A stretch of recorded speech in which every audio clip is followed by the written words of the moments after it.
All right, here we go. Let's get started. We are still in the winter edition because that's what I promised. And today's topic is a good one. To plan or not plan your lesson plan or your lessons, okay? This comes up all the time. We talk all the time about how scheduled should homeschool be. Is it important to follow a calendar? Should I divide up the pages incrementally to make sure I complete the book by the end of the school year? This is a question I get frequently. So let's dive in today. A gracious space winter, day 26, to plan or not plan your lessons. One of the greatest pleasures in life is to have someone else prepare a pleasurable experience for you. For instance, when I eat dinner at someone else's home, the food tastes better. The whole experience is elevated to special, and I find myself relaxed and happy before the dinner begins, simply in anticipation.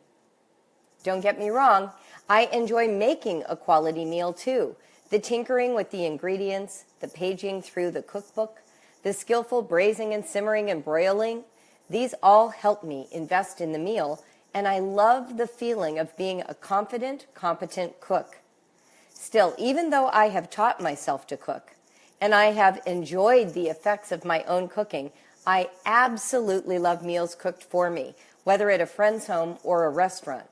There's a different kind of happiness that comes from that experience. Home education also benefits from these two modalities of learning. The first kind, self-teaching to become a competent student of any subject area, and the second kind, benefiting from a well-prepared lesson offered by a caring parent.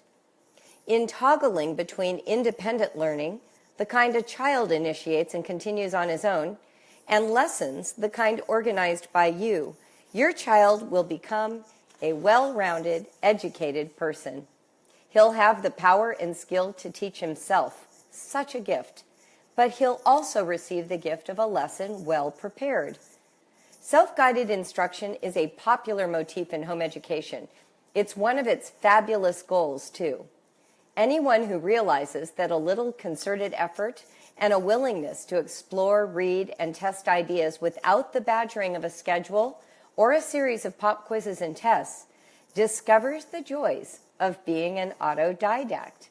We love that our kids can and do teach themselves all manner of subjects and skills. What about the other end, though? While our goals may be to create independent learners, we might also want to consider how especially pleasurable it can be to learn according to a carefully considered plan that a parent puts together with love. I'm not talking about lectures and note-taking. I'm talking about a plan. Preparing in advance which books to read and how they will be read, aloud in a group or to oneself. Considering field trips that might be coordinated with the books. Assembling materials for art or science projects that correlate with the time period of the books. Identifying music or artwork from that era in history that could be shared to enrich the experience of the reading and exploring, and so on. In other words, one of the most generous acts you can offer as a home educator is a well-thought-out course of study in at least one subject area each quarter for the coming school year. It may be difficult to give that level of development to every subject for all ages, but you can certainly select literature or a historical time period that will address most of your children. You can coordinate various activities, readings, outings, and related experiences that will illuminate some aspect of the subject area you intend to explore. Your preparation of a series of lessons that combine kinesthetic activities with more passive modes of learning, listening, watching, reading, are often not only a relief to your child, but may also trigger two other extremely valuable responses. You ready for them? Gratitude and motivation. Your young students may thank you for being so invested in their learning, grateful for the enriching way you opened this new field of study to them. They'll say things like, "That museum was cool," and Thanks for having a party about the gold rush. And they may be more motivated to explore the topic further, to learn about other aspects of this subject area. Don't hold back from preparing rich, well-plotted lessons. You can intersperse periods of independence, space to explore without a guide, and freedom to pursue personal interests that don't particularly draw your other children. But at least once each quarter for a month or so, give your children the gift of a well-conceived unit of study. You can use this spring or summer to create them, to think them through, to purchase supplies and put dates on the calendar. Share your plans with your kids and get their ideas. Catalyze their imaginations in advance the way a menu gets you excited for the coming meal. You can do it. You can create a feast of learning for your kids. You'll feel so much better when you do, when you have thought and planned ahead, even if not every immersive experience turns out to be as captivating as you had imagined. Many of them will be swimming successes. Revel in those. Make quality learning meals for your children as your gift to their education. In turn, they will find themselves hungry to teach themselves more even without your lead. This is the balancing act and beauty of homeschool. Embrace it. Quote of the day. It's taking me some practice to see just how valuable both types of learning are in our homeschool. I'm so glad to read this. That helps confirm my instinct. Rebecca. Sustaining thought. Preparing a rich lesson plan for your kids will likely please them as much as a delectable, well-planned meal.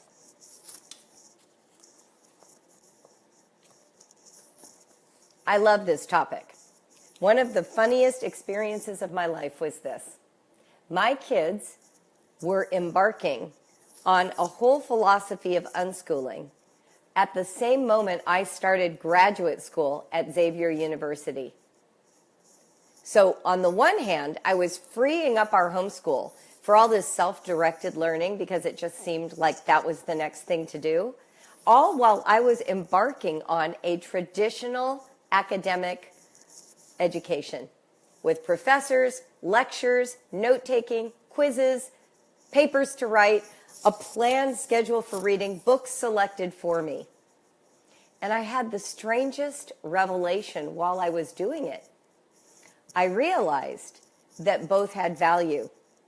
That while it was really wonderful for my kids to suddenly have this burst of freedom injected into their years of education, I also found it reassuring and strangely supportive to have my professor decide what I was going to read, assign me meaningful responses to that reading, to prepare lectures where all I had to do was show up and someone who knew more than me was going to deliver me this well-crafted way to think about the material. It's a lot of work to be self-starting at all times. That's why you go out for dinner sometimes. You aren't always more motivated to make your own meal. Sometimes you really want the gift of someone preparing a meal for you. In the world of homeschooling, we tend to romanticize independence.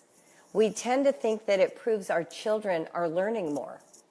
But the truth of the matter is, education benefits from a wide cross-section of tools for engagement. Sometimes conversations with experts, sometimes lessons from experts, sometimes freedom to explore it at your own pace without anyone overseeing that exploration. Sometimes it's the coordination of a variety of factors that a child can't yet imagine. He's too young, she's too young, too inexperienced. When Johanna told me she wanted to learn vintage dance, the internet was still fairly new. She didn't know how to type. I did the research. She just went to the lessons. I didn't say to her, well, if you really want to take vintage dance, find out where a vintage dance troupe is. I helped her find it. And then we made phone calls, and they were my phone calls. And I negotiated the price and set up a bartering system where I didn't have to pay. And we could deliver flyers to the neighborhood so Johanna could be in this class. I drove us to the place where those lessons took place. Johanna's sole responsibility was her own creativity and her desire to learn. We didn't just try to learn from books in a library or a few YouTube videos. We found experts in vintage dance that could teach her. That's what I'm talking about. So when we say, do you plan the lesson or not? Well, can't it be a coordination? She shows interest, a little initiative, a little curiosity, and I help supply her with the resources she needed to actually get the learning she wanted. Now, sometimes I really did plan something they hadn't even thought of, because my kids would never think to study the transatlantic, or actually it would be overland across the sea or around the Cape of, Good Hope in Africa. My kids would never have thought to study that sort of intersection of world exploration between Europe and Japan without me bringing it up. I mean, maybe they would have stumbled across it someday. They might have been into manga and got interested in the history of Japan, and it might have triggered that. But I had areas of learning and knowledge I wanted them to grow into, to benefit from, to be exposed to see if it would pique their curiosity. So yeah, we spent a unit, a whole semester immersed in Japan. We ate their food. We put on kimonos. We learned how to use chopsticks. We did some painting with paintbrushes, doing their alphabet and learning how to use the alphabet. And then we read historical fiction. And we watched movies. And we looked up atlases. We looked up the import-export trade that happened from Portugal to Asia. I don't think they would have known to be interested in that, but it is one of my favorite homeschooling semesters. We had this organizing principle, and we fully invested. I picked the books. I found the movies. I suggested the activities. And you know what? They were excited about them, partly because of this. Both things happened in our homeschool. There were seasons where I was fine with them just playing with a video camera for several weeks in a row, learning how to make the scenes from Lord of the Rings. And we would do our read aloud morning time, and then they would just go off with the video camera. We had that in our homeschool. So that when I said things like, hey, I think it'd be really fun to read this book about ancient Japan, and then who wants to make a Japanese flag, and hey, let's invite some friends over and do a Japanese meal. Who wants to learn to make tempura? They were excited about that. That felt like it was part of our educational experience, not me taking over their independent learning. It complemented it. It benefited it. And there were times when it was a relief to know that Mom had thought ahead and had prepared something fun and interesting to do. We built that trust over time. And that's what you can do. You can build this over time. You don't have to start out knowing that your kids are on board with everything you think of. You're not on board with everything they think of, right? Are you? I mean, if your child says, my vision of homeschool is I sleep until 11 and I play World of Warcraft until 6 p.m., I eat dinner, get back on the computer and do that till 1 in the morning and then do the same thing the next day, would you be on board with that? No. It takes time to build trust. It takes time for you to believe that your children's independent learning is breathing life into their education. And it takes time for them to believe that when you make a suggestion that is for their academic well-being, that it will be good, that they will like it, that they will experience it as beneficial.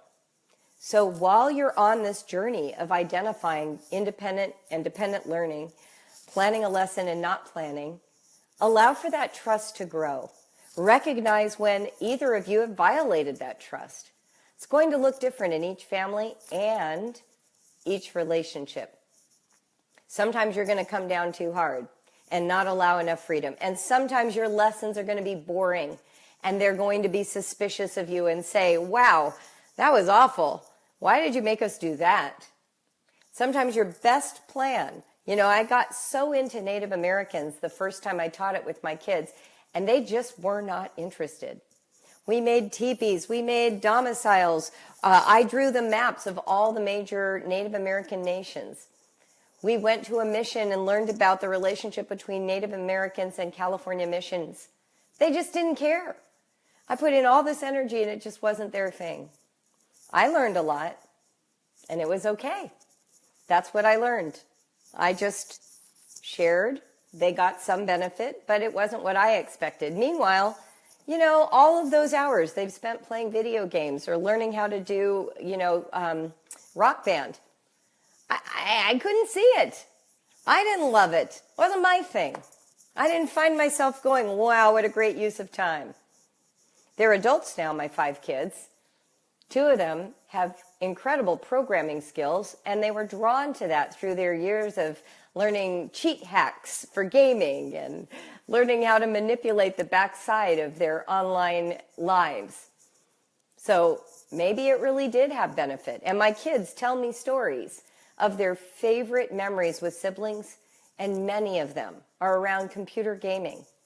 You know how everybody always says, oh, nobody ever has a memory of television as they remember going on a vacation or they remember playing lacrosse, but nobody says, oh, that night I watched TV, that's my memory.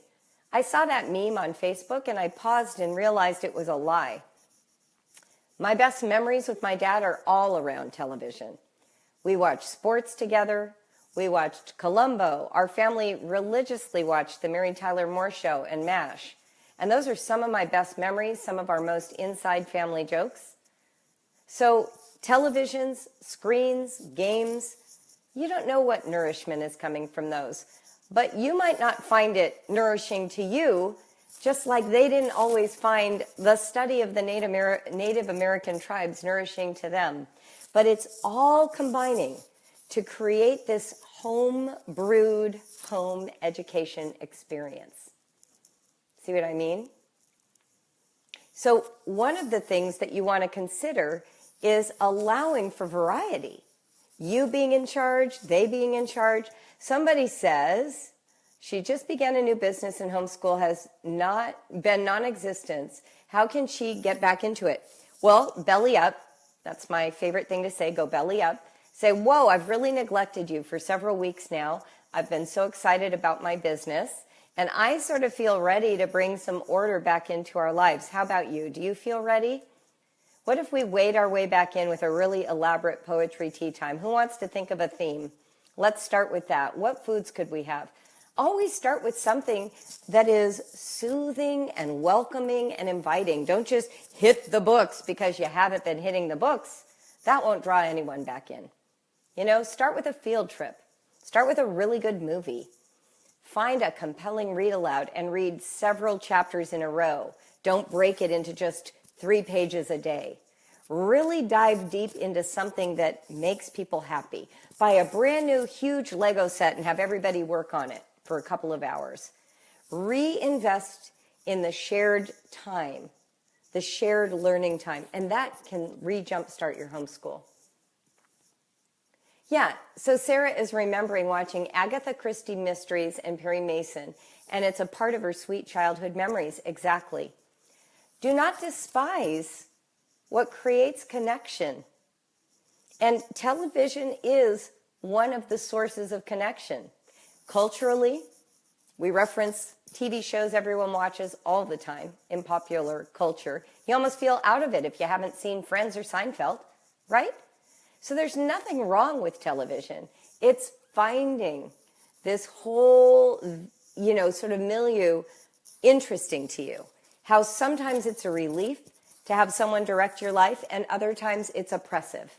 Sometimes it feels like liberation to be independent, and other times it feels terrifying, lonely, isolating.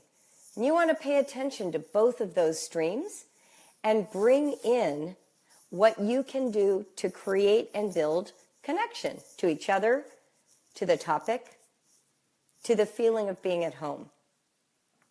And Poetry Tea Time reboots everything. So you can always start there.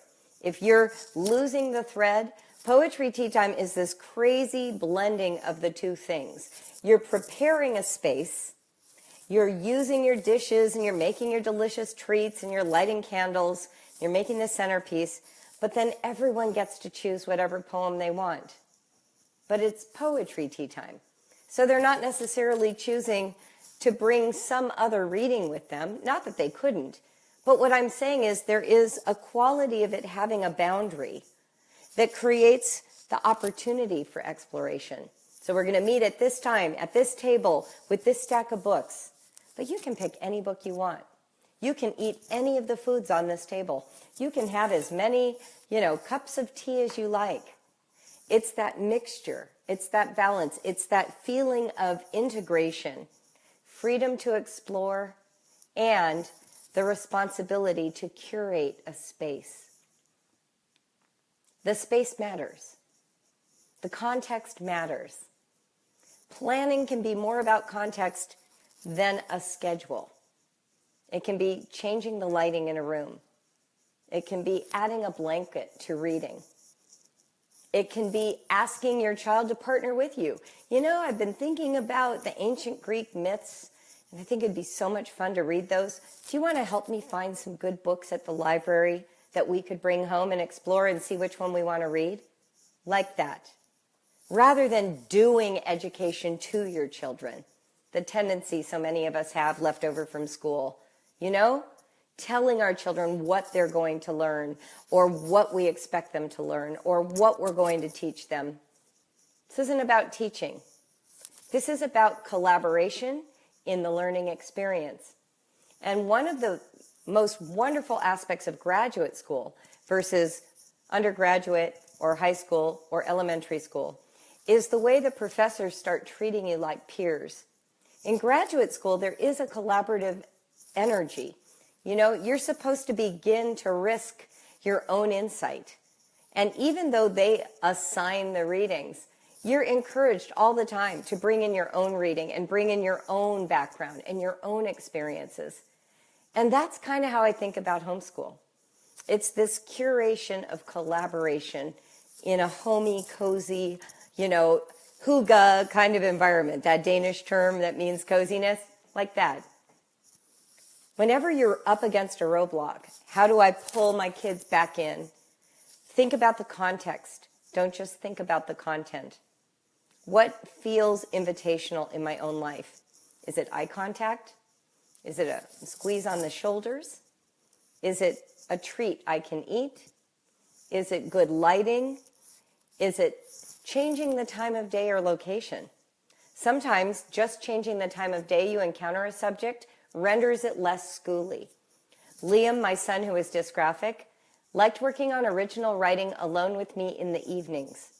He was with me all day. We could have done it any time of day. But the evening he had expended all his daytime energy. He liked the lower lighting. He liked that I was alone with him and his dad could be with the other kids. So he had me truly all to himself. And just shifting the focus from daytime to nighttime, he could tune in. And it felt like our private shared experience.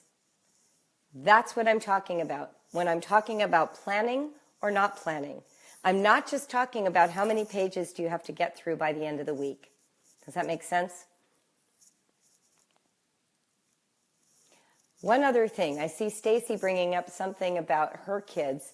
I want to remind everybody that there is brain research that says a child's dedicated attention span equals their age plus 1 minute. So if you have a 14-year-old, how much quality attention can you get?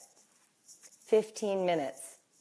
Now, I know you're all startled to hear this. Kids are in school from 8 in the morning till 2 in the afternoon. You expect them to be able to sustain focus for an hour at a time. Who doesn't? They have to practice piano for a half hour. I mean, there must be more that they can sustain than 15 minutes. 15 minutes is the best of what you're getting of them. Are they slowly growing the capacity to persevere past their best at age 14? Yes. But what that means is that the next 15 are not as high quality for them because they are struggling. They are now having to expend more energy. So one of the reasons independent learning is such a popular idea in homeschool is that we're trying to get away from seeing their pain during the minutes after their devoted attention span fails. So if you have a 7-year-old, they can last 7 minutes or 8 minutes. Well, what do we do for the rest of the day? Oh, well, if they could just be independent and working on their own and happy, and it looks productive to me, I don't have to confront where the energy falls off. See what I mean? But what if we held the fall off of that energy differently? What if at the point that the energy failed, we thought about how to support it? Instead of just saying, well, I have this plan and you have to stick with it. So we have a 7-year-old. They can give you 8 minutes of devoted attention on reading. What do we do when we get to the end of that 8 minutes? Do we just pack it in for the day? Maybe we have a snack. Maybe we run up and down the stairs a few times. Maybe we go play with the dog. Take 15 minutes off and then try for 8 more minutes. What if we really validate the 8 minutes? And we say, wow, you gave me so much good effort. Go play with your connects. That's awesome. I'm going to call you in a half hour and we're going to do 8 minutes on math. What if we did it like that? Instead, what we're like is, well, she gave me good 8 minutes, but now I want her to finish the page for the next half hour all by herself. And then when she doesn't, we're like, why is she dawdling? And she's so disobedient and what a lazy bum. When really her energy just fell off. She gave you 8 good minutes. So now, would a little shoulder rub re-energize her? Would rubbing her eyes or doing a jumping jack or simply getting down and playing with the toddler for a few moments reinvigorate her to give you 8 more good minutes? Do you see what I'm saying? So when you're thinking about planning and not planning, how about if we plan for energy, for attention span? How about if we plan for sustaining beyond the natural 8 minutes or 12 minutes the child can give? Let's focus our planning attention on sustaining the learning experience and less on how many pages we got through in order without getting up from the table, just because your attention span now can go over an hour. And honestly, if you're living in the digital age, you already know you don't have a great attention span as an adult. You're watching TV, and if a commercial comes on, what do you reach for? Your phone. Even when you're watching a show you love, don't you sometimes just want to do something different for a moment? This sustained attention is exhausting. Everybody feels that way. And it's more true today than it's ever been. The options are more extensive. So what if we plan for that? If we're going to put planning energy in, let's plan for that. Here's the kitty. Let's put her in your lap now that you've already written 2 sentences of copy work. Do you think you can do 2 more if you can pet the kitty while you're copying? I like that. I like the language of a brain break. That's fabulous. Very good, Barbara. Yeah, it's, the willingness to allow your child to go deep and then to pop to the surface to get a breath of air and then back down. Think of it as snorkeling or scuba diving, right? They go in for a little while they've got oxygen, and then they come to the surface and they reorient and they see where they are and they breathe and they relax and they aren't freaking out because they have oxygen again. And then once they're sort of, got their bearings, they go back under the water. They deep dive again.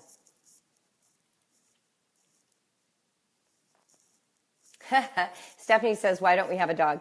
I resisted for years. And then a friend of mine said, it's not healthy to grow up as a child without a dog. I was like, oh, dang it, we do have to get a dog. I'm so glad we did. Absolutely. So I hope this is helpful. Are there any more questions? You are still free to share this broadcast. If you have a friend who's just, is dying right now over this question, just tag them in the comments and they will find it. This broadcast stays posted all day, so it doesn't go anywhere. You're able to watch it a second time or take notes or share it on your Facebook wall. I appreciate it when you do all that, but it's all going to stay here for you. So any questions before we go? This reading came from A Gracious Space Winter, and it happened to be day 26, called To Plan or Not Plan Your Lessons. And we do this every Monday at 11:30. Now, I want to sort of finish up with a couple of comments about Brave Writer. If you like this kind of engagement and you want more of it, join the Homeschool Alliance. Coach JulieBogart.com. That's where our community, it's a little paid membership community. We have like about 400 people in there. And we talk about this kind of thinking all the time. I provide us with a reading each month. I do a webinar style discussion of the reading, audio lectures, which are audio without video that you can listen to anytime. And we do more of these gracious space readings that are just for Alliance members. So if you are looking for more support in this kind of discussion, join the Alliance. You can sign up for a year and get a really reduced price, which ends up equaling about $14.95 a month, or you can sign up monthly for $24.95. In April, we're going to do a deep dive into poetry because it is National Poetry Awareness Month. So I will be talking with you as adults about poetry, how to read it, how to think about it, how it can enrich not just your children's lives, but your life as well. And so I encourage you to join us for that month if you are looking forward and need a boost in the spring. Every month we do something different. We will be having our big Bonanza Planning Month this summer as well. If you remember it from last year, you'll know that's a great time. For those of you who want to plan, we help you plan the Brave Writer way, where you really take the child into account and your learning styles and personalities. So thank you for joining me today. I'm super glad that you are here. Those of you in Virginia, I'm coming to see you on Thursday. Cindy, my staff member, and I, and Stephanie, who helps coach in the Alliance, will all be there in Virginia, Richmond. So come see me. I'm signing books. I'm giving talks, talking about the enchanted education, the invisible education, and my usual suspects, academic writing, regular writing. So I really hope to meet many of you there. I will also be speaking in Williamsburg, Virginia in May at the LDS Homeschool Conference, and then again in June, the first weekend of June, in Nampa, Idaho at the Choice Convention. So if you want to fly into any of those or live in driving distance, I do hope you'll come see me so I can meet you in person. Okay, that's a lot. So Amazon reviews, right, for my books. Purchase them if you like. They are free as digital downloads when you join the Homeschool Alliance. That's another benefit to you. But you have to buy the hard copy if you want a hard copy. Until then, live honestly, write bravely. I'm Julie Bogart from Brave Writer. I will see you next week.